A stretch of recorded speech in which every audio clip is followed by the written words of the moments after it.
আব্দুল আহাদ, আমরা গোপন সূত্রে খবর পেয়েছি তোমার এটার মধ্যে অবৈধ মাল আছে। সত্যি?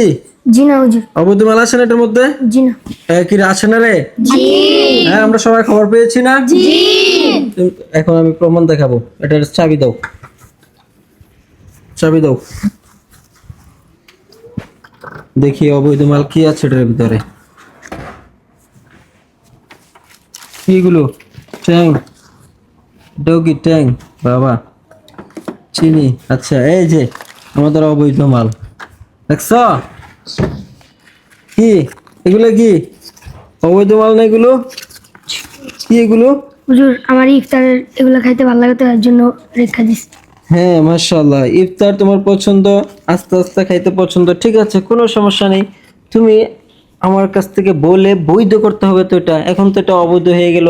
সবাই যদি একটু একটু করে এভাবে তোমার মতো লুকিয়ে রাখে, অবৈধ করে রাখে, তাহলে তো আর কেউ ইফতার পাবে না, ঠিক না? তাহলে তুমি যেহেতু পছন্দ, তুমি আমাকে বলবা, ঠিক আছে? জি। হ্যাঁ, জি। খারাপ লাগতেছে? হ্যাঁ, ওই যে কাজটা করছো এই জন্য খারাপ লাগতেছে। এখন ভালো লাগবে নাও। এখন এগুলো তোমার, সবগুলো তোমার। এখন তুমি হাসি মুখে খাবা, হাসি দাও একটা, হাসি মুখে খাবা। আর যদি পারো তাহলে অন্যকে দিও, সমস্যা নেই, ঠিক আছে? তবে প্রতিদিন তাহলে তুমি এক পিস করে আলাদা আমার কাছ থেকে এক্সট্রা নিবা, ঠিক আছে? যেহেতু তোমার পছন্দ, ঠিক আছে? এভাবে অবৈধ নেওয়া যাবে না, হ্যাঁ? জি।